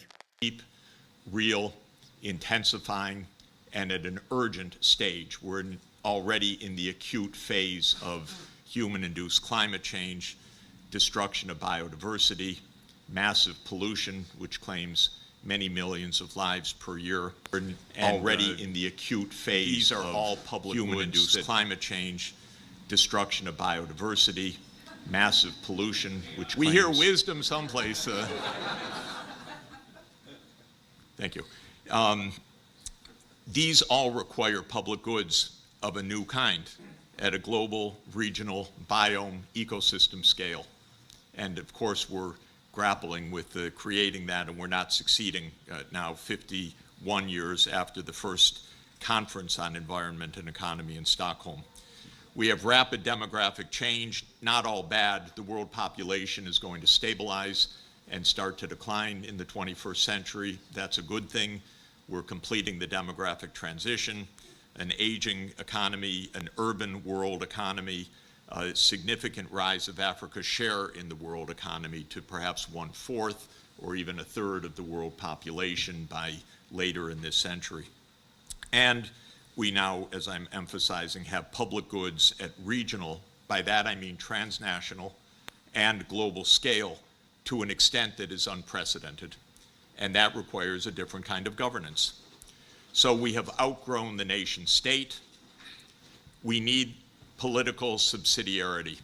Subsidiarity is the concept that we don't have competing polities at different levels. We have a kind of concentric circle of politics where global problems get solved globally, regional problems get addressed regionally, national problems get addressed nationally, local problems get addressed locally, with the basic dictum, go as local as possible, consistent with the problem. And I think that this is the right idea about public goods. US hegemony is a chimera, very dangerous right now because everybody knows it except the United States. And so the US is actually provoking a lot of war and tension and conflict right now as it struggles to come to grips with its limited power. And fourth, we're going to need an ethical basis for the global and regional public goods, because all of economic life depends on an ethical formation, shared precepts, implicit or explicit, and this now has to happen at a global level, and I'll give a few thoughts to that very quickly. I wrote a bit about this in a book in 2020 called The Ages of Globalization, and my main theme was that to understand global scale change, we need to understand the interplay of physical geography, technological change, and institutional change. And all three are paramount in our own age. And of course, as a materialist as I am, I believe that human history has essentially been paced by technological breakthroughs and essentially in energy, food, transport, and data. Data defined broadly to include computation, transmission, storage of information. And the major eras of human change are eras of breakthrough. Fire was the first era that enabled us to have larger brains, so the encephalization came with the harnessing of fire, the harnessing of agriculture, the domestication of the horse, the discovery of how to mobilize wind and water power already 2.5 to 3 millennia ago. Of course, the breakthrough with fossil fuel, with the steam engine in the 18th century, with the electric dynamo in the 19th century, nuclear age, and so forth. So all of this is to say we are very much paced by large technological changes. The dominant technological changes of our day came out of the wonderful imagination of Alan Turing and John von Neumann and the architects of the digital world with the transistors and integrated circuits, and this is a deep transformation that is propelling us today. So in good classical Enlightenment form, I approach this as a stadial theory of change, meaning you make stages. I designate 7 stages. I won't go through them in this brief period, but each is paced by major technological change, which gives rise to political change. It creates city-states, or nations, or empires, or transoceanic empires. And we are in another phase of fundamental political change. So just a word about the geography of long-term development. An unbelievable amount of economic development takes place between these narrow latitudes because they are favored with the lucky fortune of a band of east-west geography, of temperate, and semi-arid zone steppelands and temperate agriculture, which encompassed typically 70 or 80% of the world population, and almost all of the technological changes in history, and the major empires line up incredibly along this line throughout history. So in most of human history, Asia was, from as far back as we know it, the most populated part of the world, 65 to 70% of world population. China and India have been giants in population for 2 millennia at least. And for most of that time, per capita income didn't vary so much as we know, and I'm using Angus Madison's famous estimates here. It meant that the shares of output more or less tracked the shares of population, with the modest variation for different periods, like the Song Dynasty being a particularly prosperous period in China, for example. But aside from the ups and downs, Asia was the center of gravity of the world system. Then, of course, this began to change very gradually after the beginning of the 16th century, in the so-called Age of Discovery or Age of Conquest, and it really took off after the end of the 18th century because of the steam engine, fundamentally, the era of industrialization. And since that came to England first, England used that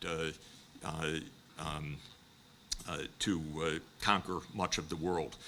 Just to say, as everybody knows, it is the great accident of history that Europe became the first to industrialize and to conquer Asia, because it was absolutely far more likely, I'd say something like 10 to 1 in favor of China in the 15th century, that it would go the other way.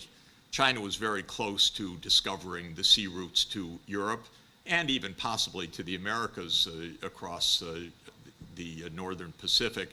But in 1434, the single worst economic policy mistake in human history was made when the mandarins at the Ming court scrapped the Chinese fleet and just ended what was the mega age of discovery and oceanic transport of the giant fleets of Admiral Zheng He.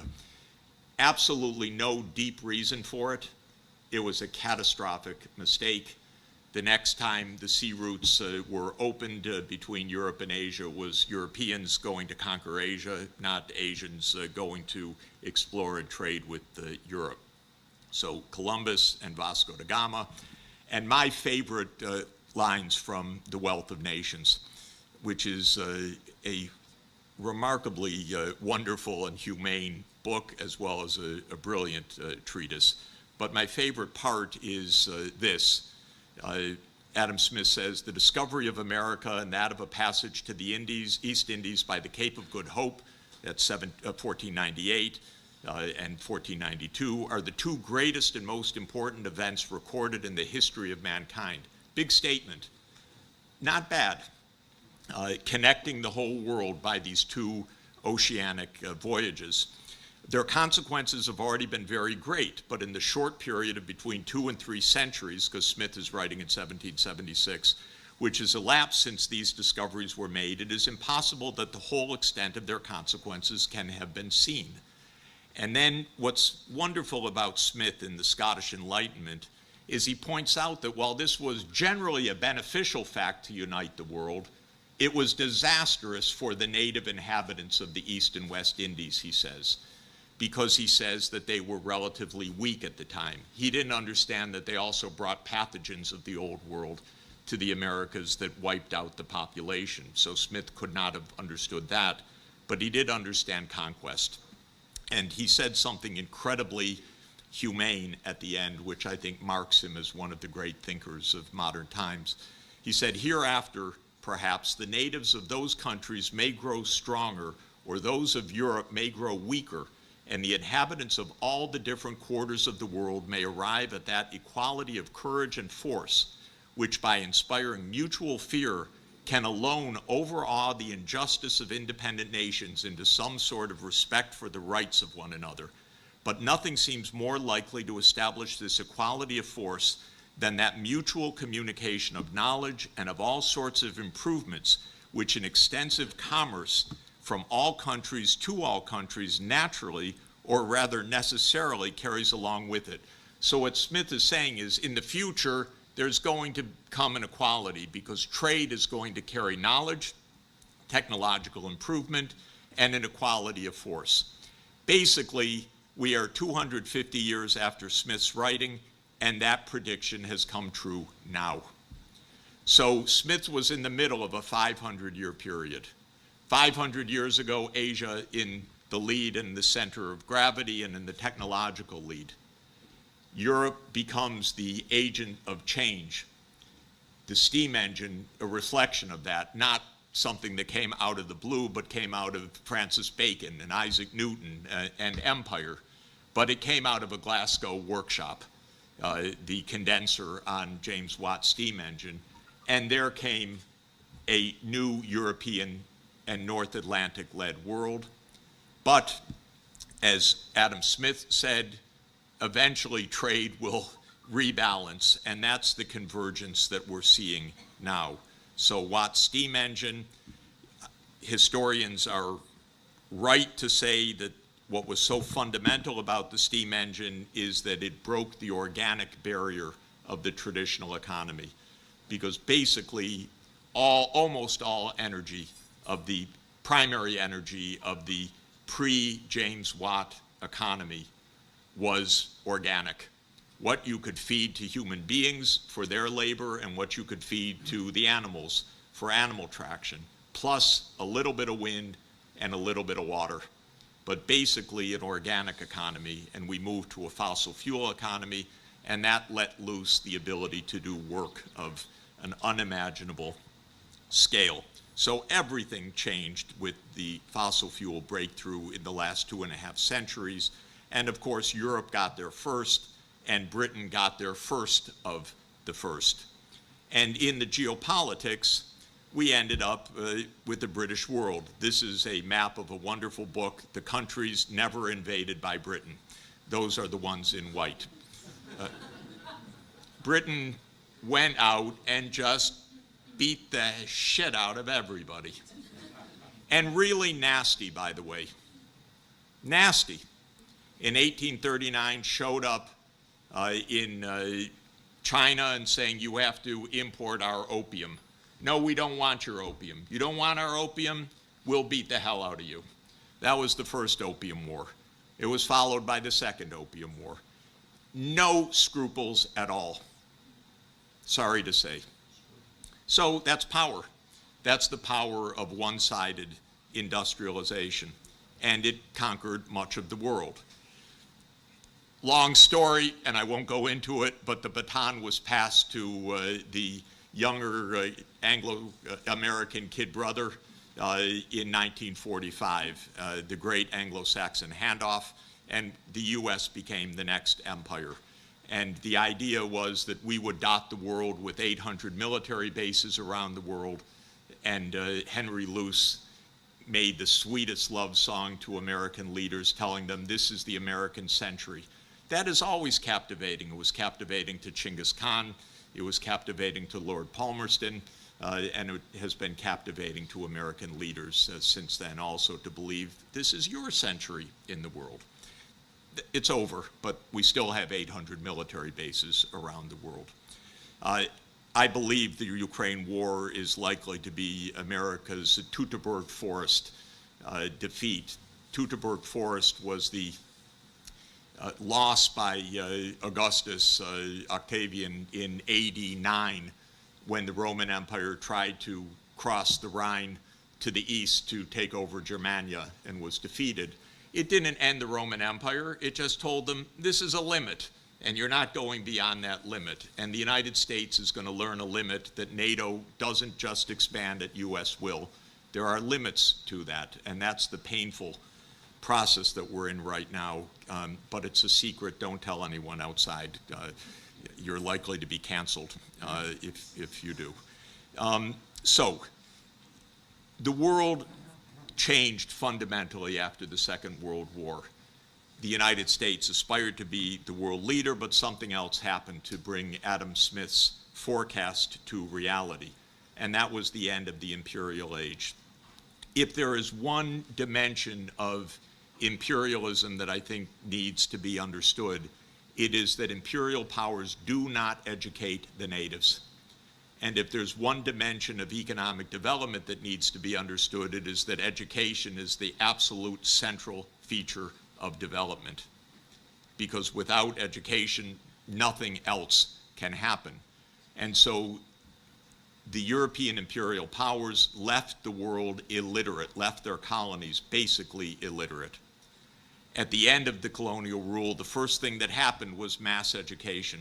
We're still not there yet, but this is the most fundamental breakthrough that happened after World War II, the end of the colonial imperial era, and the United States does its empire in a different way through regime change operations, so it's not exactly the same as the occupation imperialism. But what countries got with their sovereignty was the ability to educate their people. And this has led to economic convergence. Just to show you the gaps, the peak of North Atlantic power was 1950 compared to the rest of the world. 56% of the literate world in 1950, roughly by my calculation, was in the North Atlantic region, meaning Western Europe, the United States, and Canada. Now it's 13% of the literate world. 60% of world output was in the North Atlantic region. Now it's 33% at purchasing power prices. 53% of all urban residents were in the North Atlantic world in 1950. Now it's 14%. The world's converged. Urban, literate, technologies have spread. Adam Smith was right that trade was actually the fundamental carrier of this. It was when China opened up that the acceleration of technological change came so fast to China. It was Japan that invented this process of rapid infusion of technology in the Meiji Restoration in 1868, and then again after World War II in its rebuilding. So we now see that Asia and the North Atlantic regions have crossed paths again using Madison's data updated by IMF data. The North Atlantic was the dominant power until this gap started to close in 1950. And by around 2010, Asia is now larger than the North Atlantic region. This is the real change of the world. We know that the BRICS, even before the recent expansion to 6 more countries, were already larger than the G7. That's a transformed world. And China, of course, overtook the US in GDP measured at purchasing power parity around 2014. But China is still much poorer per capita, maybe a third, but with more than 4 times the population. So this is the reason that China is a larger economy. So I want to argue very briefly that we're in a new age which I call the age of sustainable development.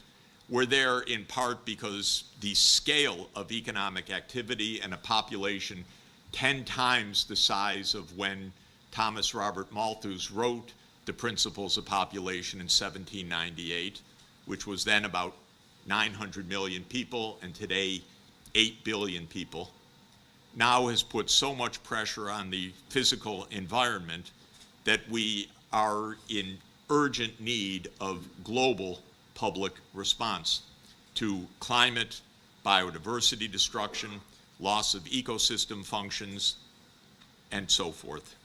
And the world adopted goals addressed to this. It's fitfully trying to achieve them. Today at the UN, this very day, is the midpoint review of the Sustainable Development Goals. They're way off track, nice objectives not being achieved, mainly because the United States and other rich countries don't care at all about it. And so the world governance is not organized to achieve these goals at this point. But these goals are the real global goals and needs.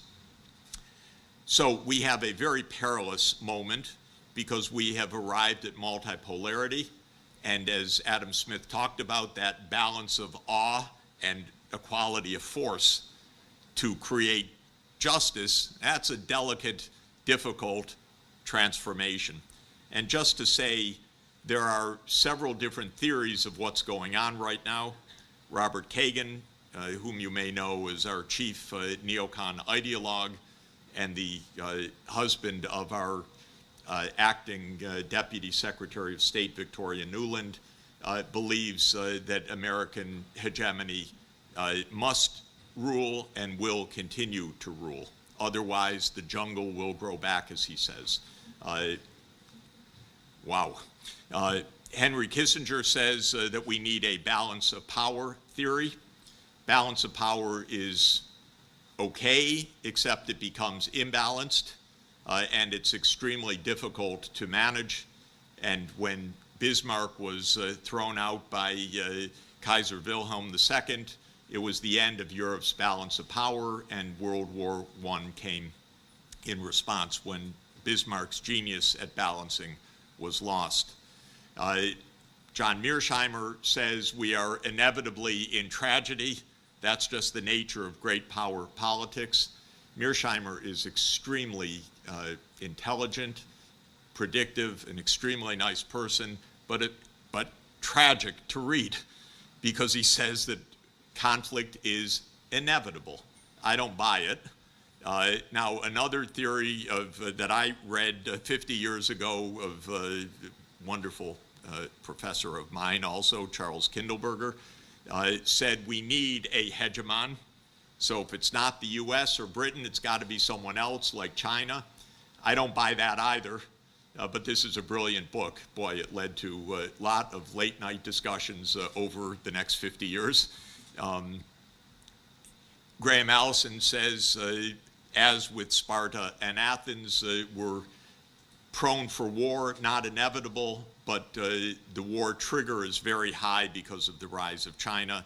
And my little contribution is, could we get our heads together and address global public goods and avoid global public bad? So I argue that we need a rational approach, not a tragic approach, and that it is not beyond us to reach the cooperative corner of the prisoner's dilemma.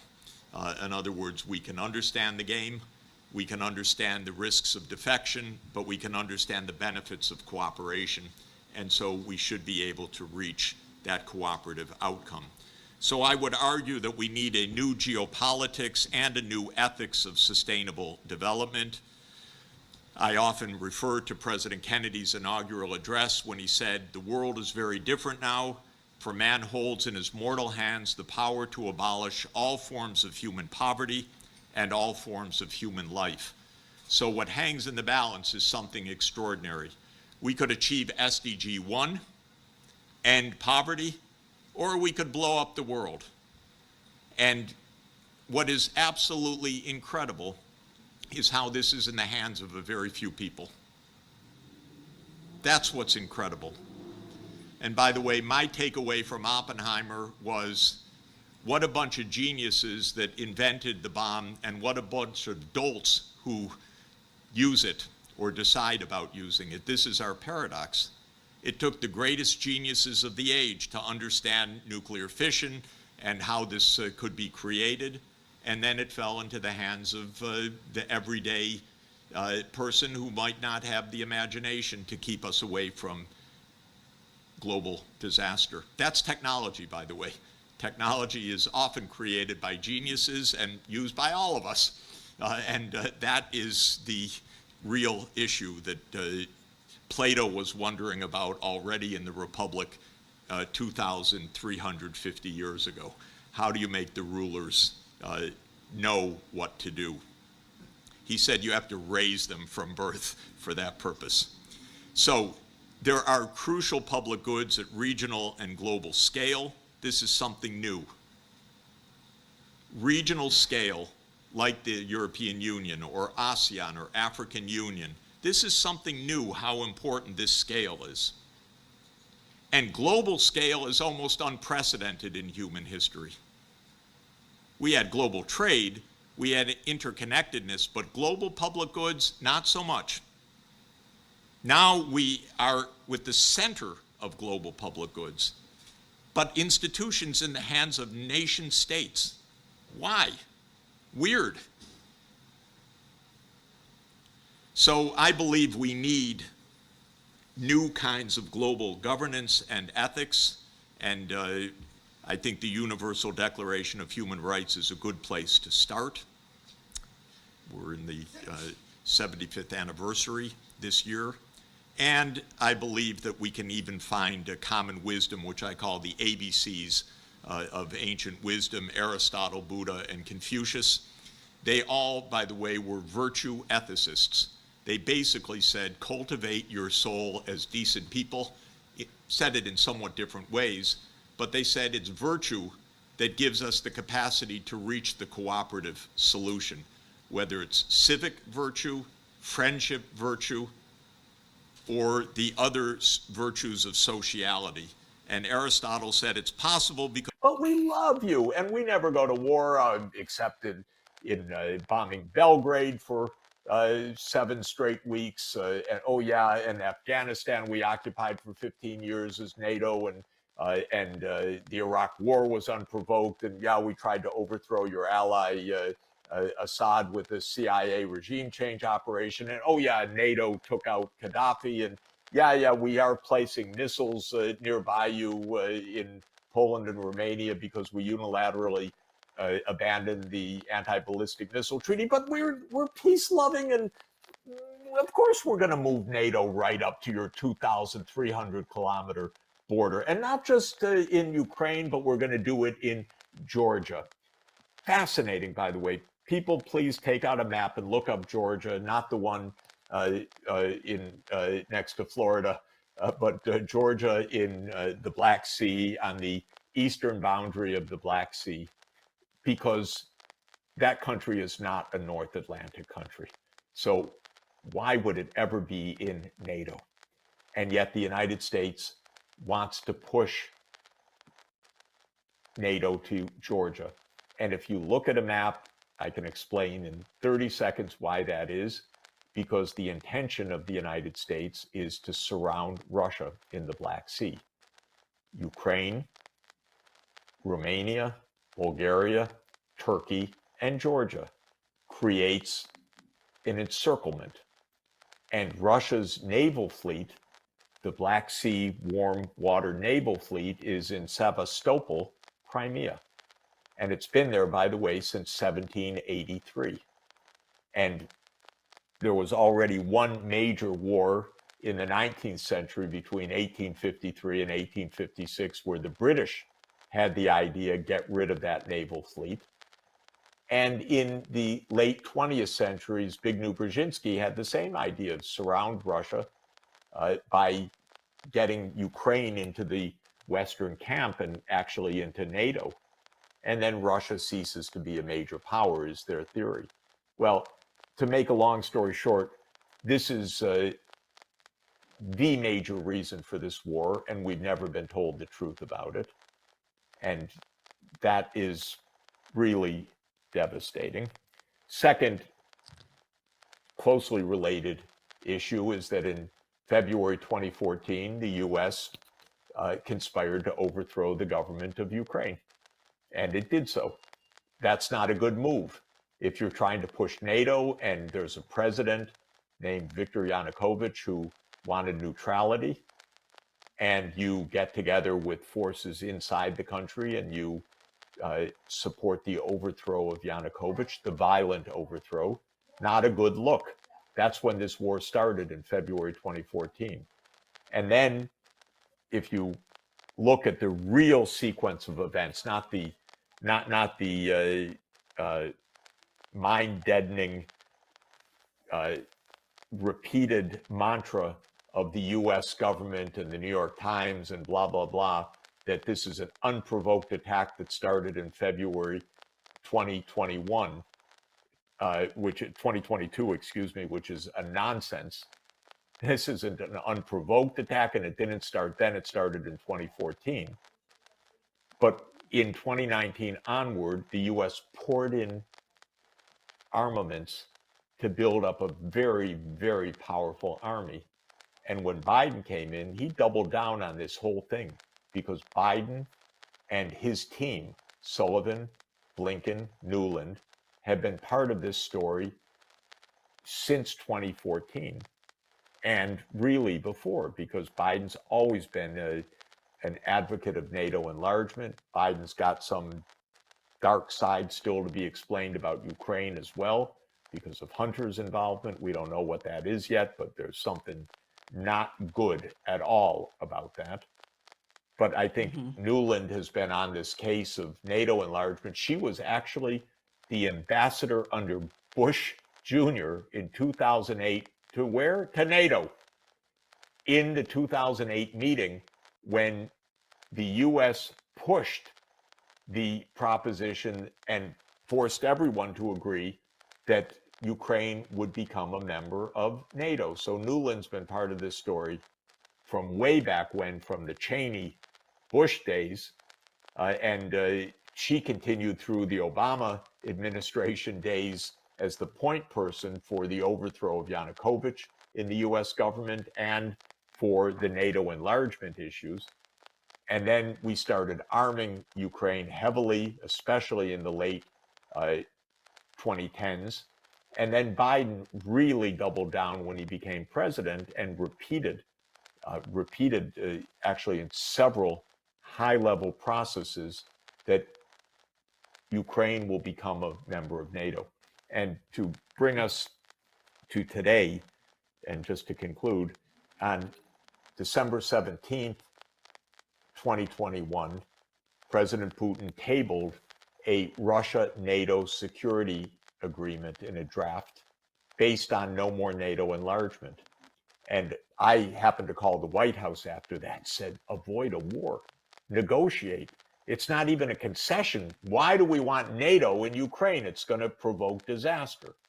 And I was told, oh, don't worry about it, Professor Sachs, but we'll never negotiate over NATO enlargement. It's none of Russia's business. And I said, none of Russia's business? Are you kidding? It's their border, 2,300 kilometers. How can it not be their business where the American military alliance is? But we are so arrogant that we treated it as if don't have to talk to Russia about it. Then as soon as this special military operation was launched in February 2022, Zelensky said, okay, we could be neutral. And they actually exchanged documents, drafts, and negotiated a peace arrangement a year and a half ago in March 2022. And I talked to the negotiators, by the way. I talked to the mediators, the Turkish government, in detail. And you know what happened? The United States came in and told Zelensky, no, you don't agree to neutrality. You fight on. We have your back. You're going to win. You defeat Russia. Okay, now there are hundreds of thousands of Ukrainians dead. This counteroffensive of June, July, August, and September is a killing field. Ukraine doesn't have the weapons, the manpower, the training, the air cover, the artillery to do this, even if it were desirable to do. They don't have it, so they're getting smashed. And Biden doesn't have the gumption to say, you know, this was a terrible blunder. We need to agree that NATO won't enlarge and save Ukraine, but rather, oh, we're all with you for as long as it takes, meaning how many more hundreds of thousands of Ukrainians dead as long as it takes? Oh, come on, I'm 68 years old. I know what it means as long as it takes. It means some moment the U.S. leaves. That's what it means as long as it takes. With a lot of dead in Ukraine, in a country that has been absolutely pummeled by artillery nonstop, basically, on both sides since February 2022, but with a lot of shooting and killing that took place since February 2014. This is terrible. This is destroying Ukraine. This isn't protecting Ukraine. And so this is the real story. But again, the government lies to us. We don't get to debate it. And if you say it, you know, you're a Putin propagandist, you're called. But I have written an op-ed in the last couple of days that I've put online where the Secretary General of NATO himself, someone I know quite well for a long time, Jens Stoltenberg, said when he was speaking in the European Parliament that Putin went to war to stop NATO enlargement. But we don't have to negotiate with him. Well, great favor to Ukraine. It's interesting. I'm just looking at this map from what you're saying, and yeah, NATO has successfully, nearly successfully, completely cut Russia off from various bodies of water. I mean, you've got the Black Sea, what you're mentioning, and if they could get Georgia and the rest of Ukraine, and you know, then they'll have every other area around that Black Sea, the Baltic Sea as well. They've cut them off from the Baltic Sea with Finland. These are choke points. Yeah, right. Why do you think they're trying to do that? Why cut them off from the Black Sea or the Baltic Sea? I'm curious if the Caspian Sea is next. I mean, is that what you think they're going to go after that one as well? Look, I don't know if you have used to play Risk. Do you know that board game? Yeah. It was a board game of my youth. The idea was to have your piece on every part of the world map. Then you had taken over the world. Well, that's the neocon vision. They're playing Risk at the expense of vast numbers of deaths in many parts of the world. They want to have the U.S. military or subservient governments or supplicant governments or pliant governments everywhere on the map of the world. And this is pretty relentless. And it's kind of manifest destiny writ at the global scale. It used to be at the continental scale. Nothing could stop us. We take over all of North America. Native Americans notwithstanding, and so forth.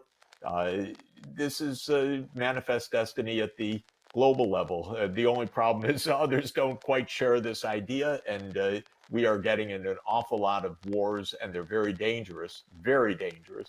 This is a war with a nuclear superpower, and obviously a very powerful military. And Russia has 6,000 nuclear warheads, and they're gunning after China, at least a lot of politicians in Washington.